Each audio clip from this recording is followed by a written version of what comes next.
अगर आपके इरादे बुलंद हैं तो फिर आप देश और दुनिया के अंदर हमारे हिंदुस्तान की पताका फहरा सकते हैं।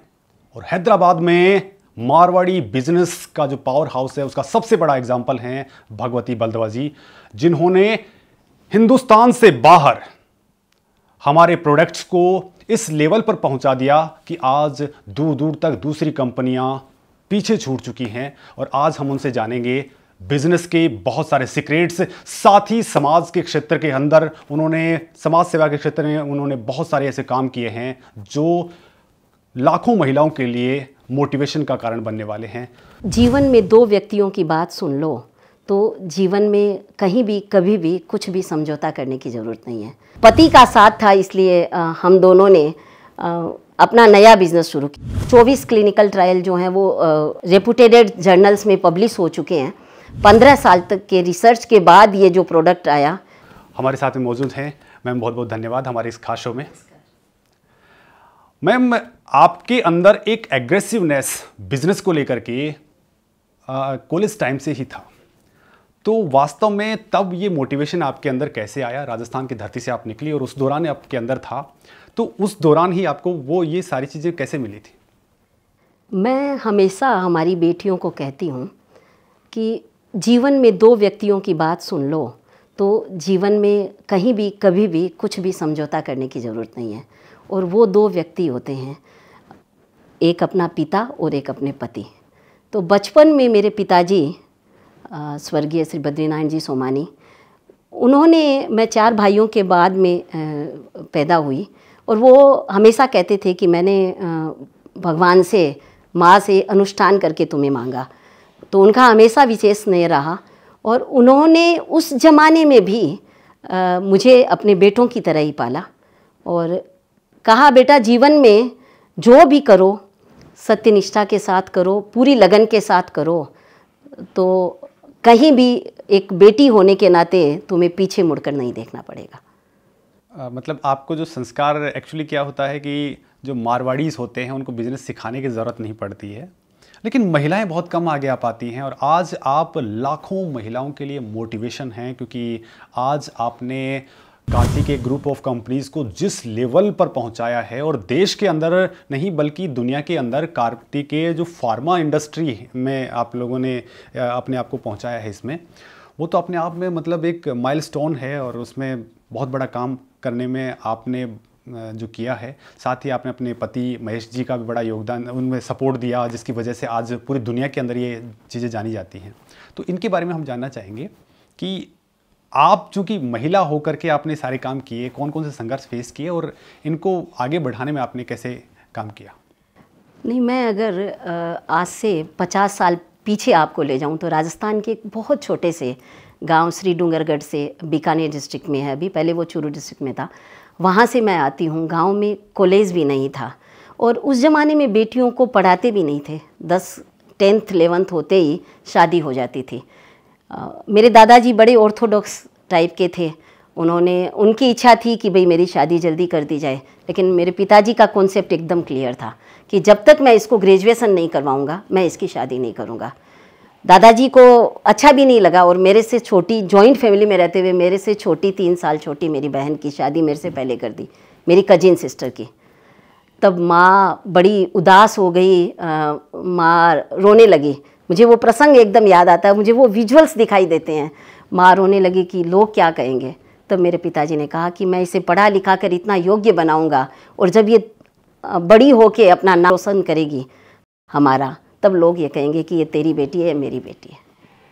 और तो शुरू से ही कभी भी ऐसे जैसे जनरल महिलाओं में या बेटियों में जो सोच होता है गहने कपड़े, या वो सोच कभी नहीं रही। हमेशा अपने पिताजी के साथ, अपने भाइयों के साथ, अपने चाचा जी के साथ बैठ के वही बिज़नेस को देखा, सुना, समझा।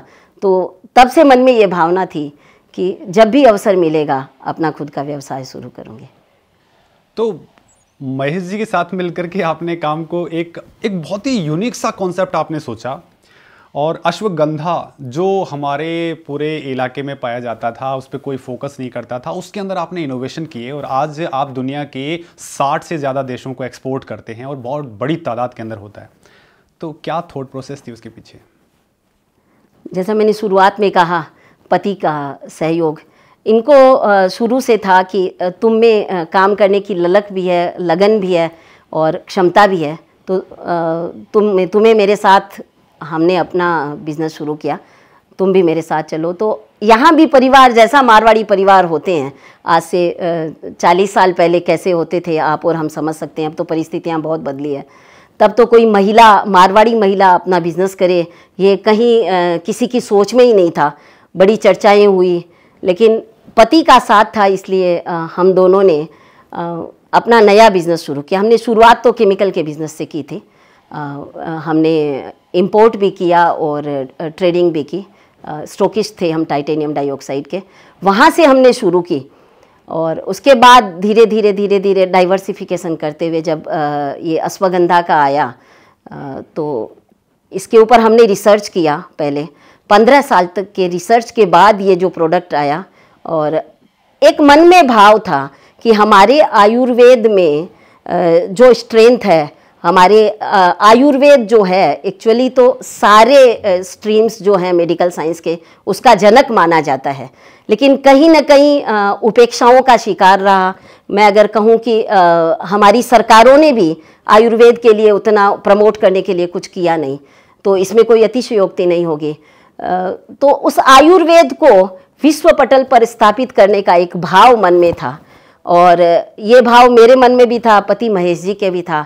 और जब कार्तिकेय स्टैनफोर्ड में, मेरा बेटा कार्तिकेय जब स्टैनफोर्ड में पढ़ के आया, उसके बाद वो अपनी नई सोच लेके आया मार्केटिंग की, और किस तरह से हम, अगर विदेशी धरती पर हमें स्थापित करना है अपने प्रोडक्ट को, तो हम उसको किस तरह से मार्केटिंग करें, क्या क्या रिसर्च इसके लिए चाहिए, क्या क्या डॉक्यूमेंट्री एविडेंसेस चाहिए, वो सब उसके आने के बाद शुरू हुआ।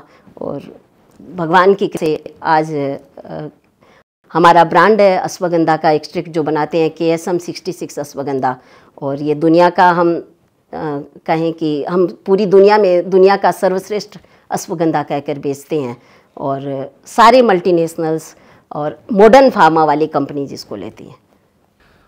जो वेस्टर्न कंट्रीज़ हैं, यूरोपियन कंट्रीज़ हैं, US के अंदर, वहाँ पे इंडिया का माल बेचना पहले, क्योंकि यहाँ पे क्वालिटी को लेकर के बड़ी दिक्कतें आती थी, तो उन परिस्थितियों में आपने कैसे उनको, अपने आप को ओवरकम किया, कैसे क्वालिटी को इम्प्रूव करके बहुत वर्ल्ड क्लास क्वालिटी आपने वहाँ पे पहुँचाई, जिससे वो लोग आज आपके फ़ैन बन चुके हैं और बड़ी तादाद में वो सामान खरीदते हैं। तो कौन कौन सी समस्याएं उस वक्त आई थी और कैसे आप लोगों ने इनको एक तरीके से हटाया? एक्चुअली आयुर्वेद के लिए शुरुआत में जो सोच थी वो यही थी कि भाई आप घीस के या पीस के या जो अपना पुराना तरीका था उससे आप दवाइयाँ बनाओ। वो तरीका भी सही था, लेकिन अगर आपको लार्ज स्केल पे जाना है तो आपको साइंटिफिक एविडेंसेस चाहिए। तो हमने क्लिनिकल ट्रायल करवाए हमारे प्रोडक्ट के। आज हमारे 24 क्लिनिकल ट्रायल जो हैं वो जनरल जो इसमें रेपुटेड जर्नल्स में पब्लिश हो चुके हैं, और 26 हमारे ऑनगोइंग है, जिसमें से एक तो 5 कॉन्टिनेंट में चल रहा है जो 1000 सब्जेक्ट के साथ है। इस तरह से एविडेंस के साथ इस तरह से आयुर्वेद पे काम हमारे यहाँ हुआ नहीं। और जैसा हमारे प्रधानमंत्री मोदी जी कहते हैं कि आयुर्वेद सभी जैसे मेडिकल साइंस का जनक है, और उनके मन में एक भाव भी था कि हमारे आयुर्वेद को पुनः प्रतिष्ठापित किया जाए, और उन्होंने एक आयुष मिनिस्ट्री स्थापित की इसके लिए विशेष रूप से। तो मैं निश्चित रूप से हमारे प्रधानमंत्री जी को भी इसका श्रेय देना चाहूँगी कि पूरी दुनिया में आयुर्वेद के लिए एक सम्मान का भाव पैदा हुआ।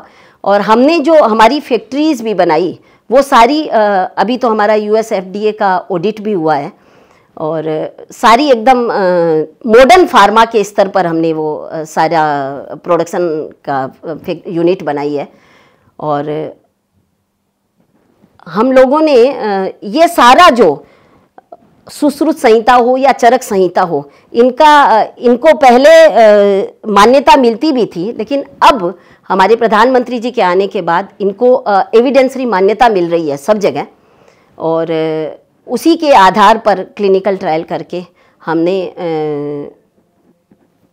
एक नया कॉन्सेप्ट लोगों को दिया कि फार्म से लेकर डेस्क तक हमारे अपने खुद के फार्म्स भी हैं, हम अश्वगंधा प्रोड्यूस भी करते हैं, खेती भी करते हैं अश्वगंधा की, और यहाँ से लेकर एंड यूजर्स तक हम बल्क में अश्वगंधा एक्सट्रैक्ट सप्लाई कर रहे हैं।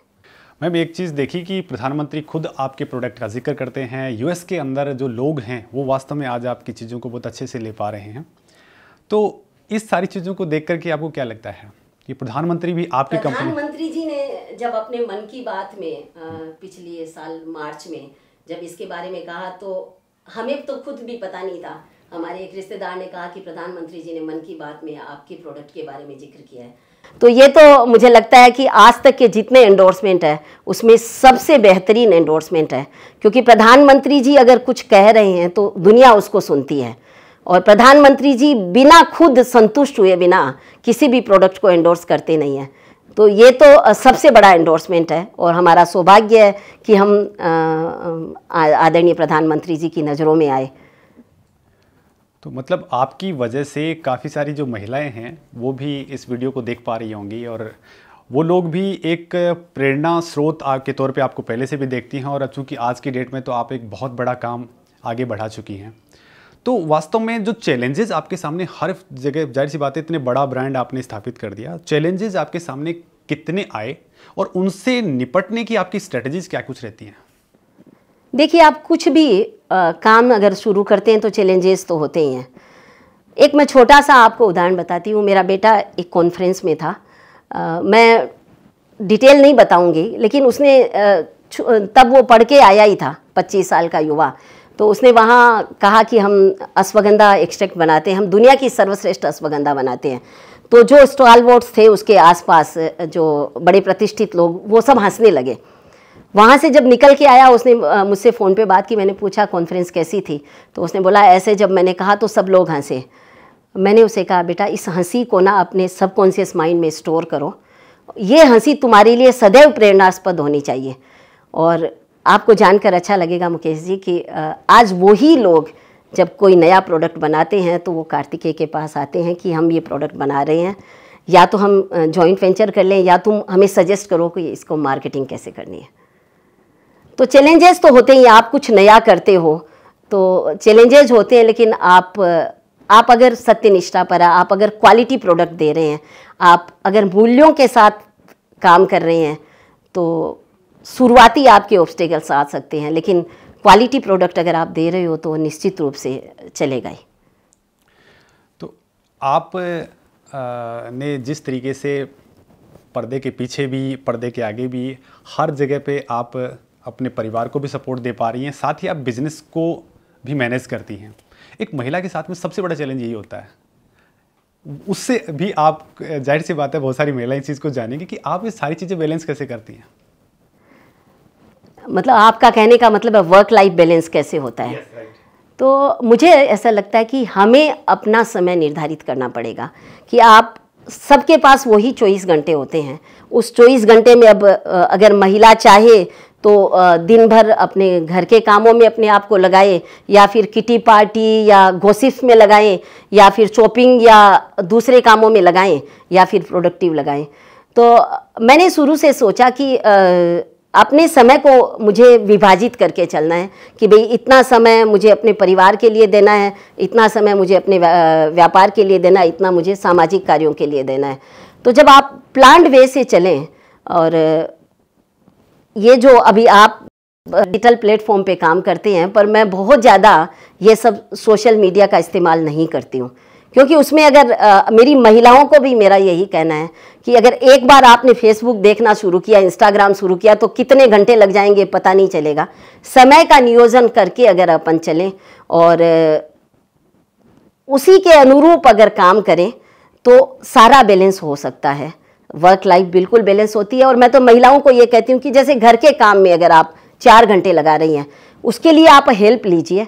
अपने जो शुरुआती तौर पे काम करना शुरू कर रही है उन बेटियों को, उन बहुओं को, बहनों को मैं कहना चाहूँगी कि भाई अपने कुछ गहने कपड़े इस पे जो खर्चा करना है या अपने श्रृंगार पे, उसको कम करके, और वही हम अगर अपने हमारे घर के लिए डोमेस्टिक हेल्प रख लें और उसमें कर दें, और उसके बाद वो खर्चा कर दें, और उसके बाद वो समय हम हमारे जो हमारा लक्ष्य है उसको प्राप्त करने के लिए लगाएं, तो तो बहुत आसान होता है समन्वय करना। Ma'am very very valuable information है जो बहुत सारी महिलाओं के लिए काम की हो सकती है कि महिलाओं के लिए एक जब भी बात होती है तो जिक्र आ जाता है, वो शॉपिंग पसंद होती हैं, वो गहना पसंद होती हैं, लेकिन आपकी पसंद उन सारी चीज़ों को मिला करके साइड में रख करके उनसे जो कुछ होता है उससे बिज़नेस को के अंदर उसको फोकस में लेकर के और बिज़नेस को आगे बढ़ाने पे होती है। तो वास्तव में बड़ी अच्छी बात है जो हर महिला के लिए काम की हो सकती है। सेकंड, आपने कहा कि आप सोशल मीडिया का यूटिलाइजेशन या जो बाकी चीज़ें इसका यूज नहीं करती हैं, तो वास्तव में क्या आपकी ऐसी सारी लाइफ ऐसी ही है कि आप इन सारी चीज़ों से बिल्कुल साइड रखती हैं? नहीं, जितना करना होता है उतना करती हूँ। मेरा अपना समय है कि मुझे आधा घंटा अगर उसको देना है तो मैं आधा घंटा ही देती हूँ, उसके बाद मैं उस सोशल मीडिया का इस्तेमाल नहीं करती हूँ, क्योंकि समय नियोजन हमें अपना स्वयं का करना है। अगर समय नियोजन नहीं करेंगे तो जीवन में कोई भी काम हाथ में लें, भले ही सामाजिक हो, भले ही राज हो, भले ही पारिवारिक हो या भले ही व्यापारिक हो, कोई भी काम अगर आप समयबद्ध तरीके से नहीं करेंगे तो आप सफल नहीं हो सकते हैं। और अगर समयबद्ध तरीके से आपने दृढ़ निश्चय के साथ, लगन के साथ और निरंतरता के साथ, कंटिन्यूटी के साथ अगर आपने काम किया तो हो सकता है शुरुआती असफलता भी आपको मिले, लेकिन अंतिम रूप से सफलता आपकी निश्चित है। मैम, आप लिए इतना बिजी शेड्यूल होता है, उसके बाद भी आपके लिए ये है कि आप लोगों से बहुत अच्छे से कनेक्ट होती हैं, लोगों को प्रॉपर टाइम आप देती हैं मीटिंग्स के अंदर बिजी होने के बावजूद भी, तो ये टाइमिंग का आपका शेड्यूलिंग कैसे करते हैं? जैसा मैंने पहले भी कहा कि समय का नियोजन मुझे पहले से पता होता है कि जैसे आपसे मिलना था आज, तो मुझे पता है, तो मैंने 2 घंटे रखे आपसे बात करने के लिए। इसी तरह से मैं अपना समय को नियोजित करके चलती हूँ और एक टाइम में जब मैं जो काम करती हूँ मैं उसी पे कंसंट्रेट करती हूँ।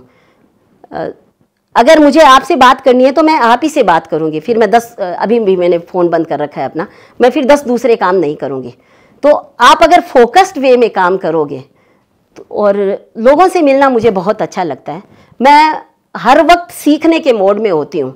मैं आपसे भी कुछ सीखूंगी, मैं मेरे से छोटा कोई अगर है उससे भी सीखूंगी, एक छोटा बच्चा है तो उससे भी सीखूंगी, और वयोवृद्ध है तो उससे भी सीखूंगी। मुझे ऐसे लगता है कि मुझे अभी मैंने थोड़ा बहुत सीखा है, अभी बहुत कुछ सीखना मेरे लिए बाकी है। और जब आप लर्निंग मोड में होते हो तो आप लोगों के साथ बहुत अच्छे से कनेक्ट कर पाते हो, क्योंकि तब आप सुनते हो। अगर हम स्वयं बोलते रहेंगे तो हमारा कनेक्ट नहीं बनेगा, लेकिन अगर हम सुनने के मूड में रहेंगे तो निश्चित रूप से हम लोगों के साथ अच्छा कनेक्ट कर पाएंगे। मैं भी एक बात और आती है, कनेक्ट करने वाली सी बात से आती है कि आपने अपने टीम को बहुत कनेक्ट किया हुआ है। बहुत सारे लोग हैं जो आपके साथ में, जब आपने शुरुआत किया संघर्ष के दिनों से लेकर के अब तक कंटिन्यूस आपके साथ में काम कर रहे हैं, उन लोगों को आप किस तरीके से मोटिवेट करती हैं ताकि वो एक तो काम भी बहुत बेहतरीन करें और साथ ही वो आपके साथ भी कनेक्ट रहें? ये मेरा स्वभाव है। मुझे लगता है कि जिसने काम किया है उसे उसका श्रेय मिलना चाहिए, और ये मैं करती हूँ। जो भी मेरे साथ जुड़े हुए होते हैं मेरी टीम के लोग, और सब बड़े अच्छे लोग हैं, बड़े मेहनती हैं, अपने अपनी विधा में, अपने अपने क्षेत्र में परफेक्ट भी हैं। तो उन लोगों के साथ जब काम करती हूँ और वो जब अपना सारा 100% लगा के जब काम करते हैं तो मैं उनको उनके काम का श्रेय देती हूँ। और ये भाव जब आपका आ जाता है कि जिसने काम किया है उसे हम श्रेय दें, तो लोग अपने आप जुड़ते ही जाते हैं। अच्छा, प्रोडक्टिविटी को बढ़ाने के लिए और अपनी कंपनी को बढ़ाने के लिए टीम को किस तरीके से आप गाइड करते हैं? मुझे लगता है कि किसी को एक टास्क दिया गया, अगर उसने पूरे मनोयोग के साथ और अपना 100% देकर कोई काम किया है, उसमें अगर कुछ गलती भी हो गई है तो मैं उसे मोटिवेट करती हूँ कि ये इस तरह से नहीं, इस बेहतर तरीके से तुम कर सकते थे, और मैं उसको चांस देती हूँ। 2 बार चांस देने के बाद अगर वो टीममेट जो काम कर रहा है और वो उसको सही तरीके से नहीं करता है तो मैं फिर उसको चेंज करती हूँ। मैं 2 चांस देती हूँ, क्योंकि गलतियाँ मेरे से भी होती है, गलतियाँ किसी से भी हो सकती है, लेकिन व्यक्ति अगर अपनी पूर्ण निष्ठा के साथ काम कर रहा है, अपना 100% लगा के काम कर रहा है, तो अगर वो सीखने के लिए उत्सुक है तो मैं सीखने का अवसर देती हूँ। मैम, आप इसके अलावा जो समाज सेवा का जो क्षेत्र है उसके अंदर आपने बहुत सारे काम किए हैं और उनके लिए आप बड़े अच्छे से टाइम भी निकालती हैं, वो काम करती हैं। बिजनेस माइंडेड जो लोग होते हैं वो ज़्यादातर बिजनेस में ही आगे बढ़ते हैं, बट आपने उस सेक्टर के लिए भी बहुत सारा टाइम निकाला है। क्या इसके पीछे आपकी रणनीति क्या रहती है? मुझे लगता है कि प्रभु ने अगर मुझे इस योग्य बनाया है कि जो कुछ आज प्रभु की कृपा से मिला है वो अबंडेंट है, जिसे कहते हैं बहुत है, और मेरा कर्तव्य बनता है कि मैं इसको जो अंडर ट्रोडन है या जो ऐसे लोग हैं जिनको ज़रूरत है उनके साथ शेयर कर सकूं। ये भाव बचपन से भी था और प्रभु कृपा से पति और पुत्र का भी उसी तरह से सहयोग रहता है, वही भाव उनके रहते हैं। तो समाज सेवा के कार्यों में काम करना मुझे अच्छा लगता है, संतुष्टि होती है कि चलो आज के दिन अगर कुछ अच्छा काम किया है, किसी के काम आ सके जीवन में, तो अच्छा लगता है। और इसके लिए बस थोड़ा सा समय नियोजन करना होता है। जैसा मैंने पहले भी कहा, समयबद्ध तरीके से अगर अपन काम करें तो सब कामों के लिए समय निकल सकता है। जी बिल्कुल। साथ ही आपने मतलब कुछ ऐसे क्षेत्रों के अंदर भी काम करने के लिए आगे आप बढ़े जिनमें से बैंकिंग सेक्टर हो, उनको भी आप काफ़ी सारी मोटिवेशंस देते हैं। तो बाकी बहुत सारे वास्ट फील्ड में भी आप अलग अलग जगह पे जाते हैं, तो उनके लिए आपका क्या प्लानिंग कुछ रहती है कि उनके लिए क्यों उनको साथ में जोड़वाना चाहिए या उनको जोड़ना चाहिए साथ में? कोई भी क्षेत्र हो, अगर लगता है कि वहाँ प्रोडक्टिव काम हो रहा है और हम किसी के लिए, किसी ज़रूरतमंद के लिए काम आ सकते हैं, तो वो काम करना मेरा पैशन है और परिवार का मुझे उसके लिए सहयोग मिलता है। जी, आप राजस्थान से निकली हैं और अब कोशिश उस राजस्थान की धरती के लिए, जाहिर सी बात है आप एक बार पॉलिटिकली भी वहाँ पे कुछ करना चाह रहे थे लेकिन उसके बाद में नहीं करे, तो वहाँ के लिए आपके मन में क्या कुछ है कि उस धरती के लिए कुछ करना चाहिए? क्योंकि आज आप दुनिया के अंदर भारत का झंडा बुलंद कर रहे हैं, राजस्थान के लिए क्या कुछ? मैं हमेशा कहती हूँ, राजस्थान मेरी जन्मभूमि है, तेलंगाना मेरी कर्मभूमि है। तो जाहिर सी बात है, जन्मभूमि के लिए तो प्रभु राम ने भी कहा जननी जन्मभूमिश्च स्वर्गादपि गरीयसी, तो वो भाव तो होते ही हैं। और मेरे ससुराल का पैतृक गांव है कोलिया, वहाँ प्रभु कृपा से हमने बहुत सारे काम किए हैं समाज के सहयोग के लिए। और उसके अलावा भी जयपुर में, जोधपुर में, पाली में बहुत सारे सेवा कार्यों में सहयोग मेरे परिवार के माध्यम से वहाँ होता है और ऐसा करके मन को संतुष्टि मिलती है। इन्वेस्टमेंट को लेके हमारे फार्म्स हैं राजस्थान में, और अगर कोई अपॉर्चुनिटी मिलती है ऐसी तो निश्चित रूप से हम करना चाहेंगे। तो अब तक उसमें जैसे इन्वेस्टमेंट, आप जैसे जो बाहर निकल करके बहुत सारे काम किए, और बाहर की सरकारों में जैसे स्पेशली तेलंगाना की सरकारों में अगर राजस्थान की सरकारों में कंपैरिजन करें कि वहाँ इन्वेस्टमेंट करने से विमुख हो जाते हैं इवन प्रवासी जो राजस्थानी थे बाहर निकले वो लोग, तो इसके पीछे क्या वजह आप खास देखती हैं कि क्यों वहाँ नहीं कर पाते हैं?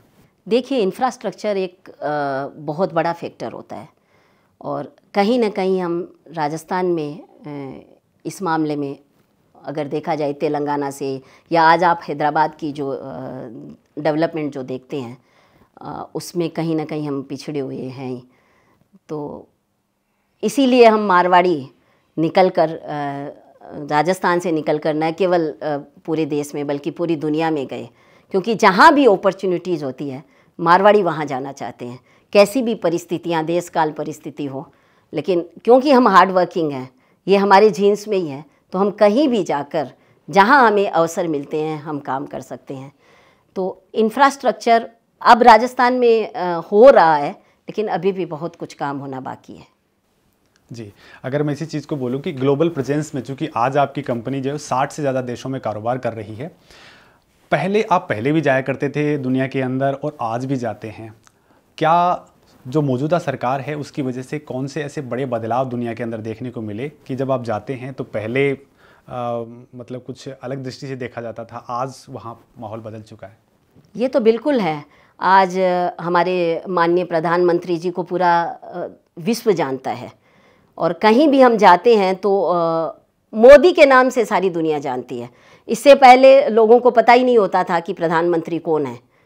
तो ये तो एक बहुत बड़ी बात है, और आज वो सबसे ज़्यादा वैश्विक स्तर पर माने हुए नेता हैं, उनकी सबसे ज़्यादा फैन फॉलोइंग है। तो निश्चित रूप से जब सरकारें इतनी स्ट्रोंग हो और सरकार को चलाने वाले आपकी लीडरशिप इतनी स्ट्रोंग हो, तो उसका फ़ायदा सभी को मिलता है। विशेष रूप से जो बिज़नेस ग्लोबल बिजनेसेज हैं उसमें तो बहुत फ़र्क पड़ता है।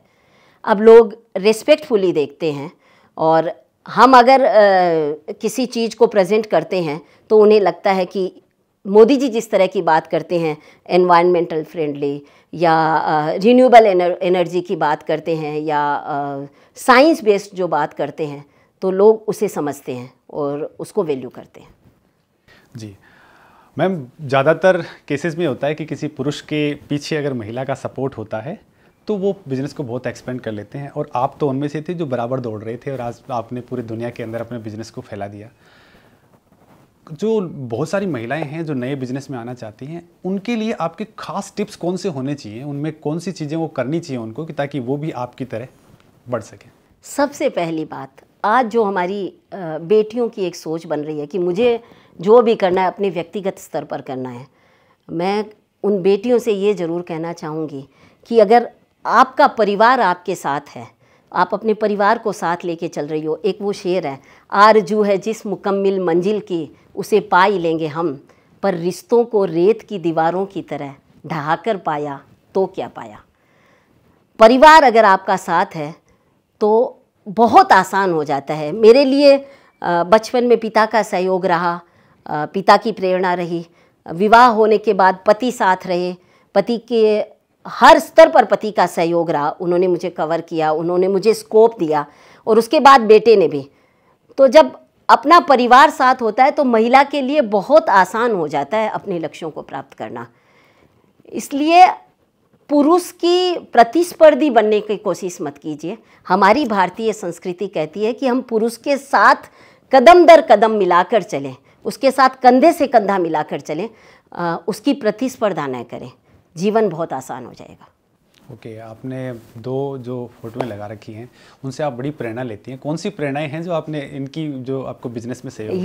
ये दोनों हमारे संघ के संस्थापक हैं, परम पूज्य हेडगेवार जी और परम पूज्य गुरु जी गोलवलकर जी। तो गुरु जी का तो मैं हमेशा हर जगह ये कहती हूँ कि उनका एक ध्येय वाक्य था, राष्ट्राय स्वाहा इदम राष्ट्राय इदम नमः। जब आपके मन में ये भाव होता है कि जो कुछ आपका है वो राष्ट्र का है, वो मेरा नहीं है, इस भाव के साथ अगर आप काम करते हो तो आप हर चीज़ में एक्सेल भी करते हो, और आपके मन में देने का भाव उत्पन्न होता है। और ये जब देने का भाव उत्पन्न होता है तो परिस्थितियां अपने आप अनुकूल होती है। मतलब आपकी स्ट्रैटेजीज़ में, आपकी जो प्लानिंग्स होती हैं बिजनेस में, उनमें सब में आरएसएस की शिक्षाओं का बड़ा योगदान रहा है। हाँ, मेरे पति बचपन से स्वयंसेवक रहे, बाल स्वयंसेवक रहे, और विवाह होने के बाद आपको जानकर अच्छा लगेगा कि हम पति पत्नी 24 घंटे में 22 घंटे साथ होते हैं। तो उनके साथ रहकर संघ को बहुत नज़दीक से देखने का अवसर मिला, और संघ के बड़े अधिकारी भी हमेशा घर पे आते रहे। तो जब संघ को नज़दीक से देखा तब लगा कि ये एक ऐसा संगठन है, दुनिया में एकमात्र ऐसा संगठन है जो अपने राष्ट्र के लिए, अपनी संस्कृति के लिए काम करता है, स्वयं के लिए काम नहीं करता है। वहाँ सेल्फ नहीं है, वहाँ जो कुछ भी है वो राष्ट्र के लिए है, अपने धर्म के लिए है और अपनी संस्कृति के लिए है। ये भाव संघ ने मुझे दिया, और इतने समर्पण के साथ ही जब हम बिजनेस में काम करें, दूसरों के बेहतरी के लिए काम करें, हमारा प्रोडक्ट दूसरों के लिए कितना अच्छा हो सकता है, कितना कारगर हो सकता है, और उसको हम उतना बेहतर बनाएं, इस भाव से अगर काम करें तो निश्चित रूप से सफलता भी मिलती है और मन में संतोष भी होता है। ओके मैम, एक खास सवाल इस दौरान और आ जाता है, वो ये कि आप जैसी बिजनेस वूमन अपने परिवार, अपने बेटों को, पहली बात होती है कि संस्कार बहुत सारे लोग नहीं दे पाते हैं, आपने संस्कार देने की कोशिश की तो कैसे की? क्योंकि बहुत सारी महिलाएं इस बात को भी जानना पसंद करेंगी। दूसरा, परिवार को एकदम हर जगह पे आप कनेक्ट करके चलती हैं, तो ये सारी चीज़ें कैसे बैलेंस की? देखिए, जैन धर्म का एक वाक्य है, निज पर शासन फिर अनुशासन। मैंने अपना जीवन वैसे ही किया। आपके बच्चे आपके कहने से नहीं मानते हैं, आपके जीवन को देखते हैं, आपने अपना जीवन कैसे जिया है। और आजकल की पीढ़ी तो ये AI की पीढ़ी है, आर्टिफिशियल इंटेलिजेंस वाली, तो ये तो हर चीज़ को तुरंत तोल लेती है। तो हमारा अपना जीवन भी बच्चों के लिए अनुकरणीय होना चाहिए। और ये मेरा सौभाग्य रहा, मेरे पति महेश जी में कोई भी बुरी आदत नहीं है। और वही बात मेरे बेटे में भी आई। आज वो देश विदेश में इतना भ्रमण करता है, लेकिन भगवान की कृपा से एक भी बुरी आदत उसमें नहीं है। तो मैं अपनी बेटियों को, युवा पीढ़ी को, या आज जो इस दौर में गुजर रही है और जहाँ लगता है कि महिलाएं कहती है बच्चे आजकल सुनते नहीं हैं, तो मुझे लगता है इसमें बच्चों की गलती नहीं है। कहीं ना कहीं हम भी अपने आप को बच्चों के सामने उस तरह से पेश नहीं कर पाते हैं कि बच्चे सुने। घर में नियम बनाइए, कम से कम 5 से 10 मिनट आप बच्चों के साथ बैठेंगे। आप अगर पूजा घर में जाएंगे तो आपके बच्चे भी जाएंगे। आपकी संस्कृति क्या है, अगर ये आपने अपने बच्चों को बचपन से नहीं सिखाई तो बड़े होकर उनको वो सीख नहीं पाएंगे। शुरू से छोटे छोटे एक सूत्र बनाइए अपने जीवन में कि भाई आपको उठते ही भगवान को हाथ जोड़ना है, आपको कराग्रे वसते लक्ष्मी करना है, आपको इस पृथ्वी को प्रणाम करना है, समुद्र मेखले देवी। ये सारे आप छोटे छोटे मंत्र बच्चों को सिखाइए। बच्चों को आप कहें कि भाई घर से बाहर निकलना है तो आपको भगवान को हाथ जोड़ के जाना है। आप अपने बड़ों को रिस्पेक्ट दीजिए, आपके बच्चे आपको रिस्पेक्ट देंगे। आप बच्चों को कहें कि रोज़ सुबह की शुरुआत बड़ों को प्रणाम करके करें। बात छोटी सी है, सेकेंड्स लगते हैं, लेकिन अगर आपने उस तरह से बच्चों को बचपन से डाल दिया ये स्वभाव, और बच्चे अगर आपको, जैसे मेरा बेटा कहीं भी जाए मुझे प्रणाम करके ही जाता है, तो जब बच्चा आपके पाँव में झुकता है तो आप तो उससे एनर्जी ट्रांसफ़र करते ही, आशीर्वाद देके आपके अपने मनोभाव भी ट्रांसफ़र करते हैं आप, लेकिन वो बच्चा भी आपके लिए रिस्पेक्ट से झुकता है। तो किसी दिन अगर उसे किसी बात के लिए आक्रोश भी है, कुछ क्रोध भी है, फिर भी वो जब आपको प्रणाम करेगा और आप उसके सिर पर हाथ रखोगे तो वो क्रोध, वो आवेश, वो आक्रोश सब गायब हो जाएगा। तो कहीं ना कहीं शुरुआत छोटे छोटे सूत्रों के साथ करें। और हम अगर जो बच्चों को बताना चाहते हैं वो हम हमारे जीवन में खुद पालन करें तो कोई कारण नहीं है कि बच्चे नहीं मानेंगे। बहुत बहुत धन्यवाद मैम, बहुत ही अच्छी वैल्यूएबल इन्फॉर्मेशन आपने दी है जो बहुत सारे लोगों के लिए काम की साबित होने वाली है। बहुत बहुत धन्यवाद।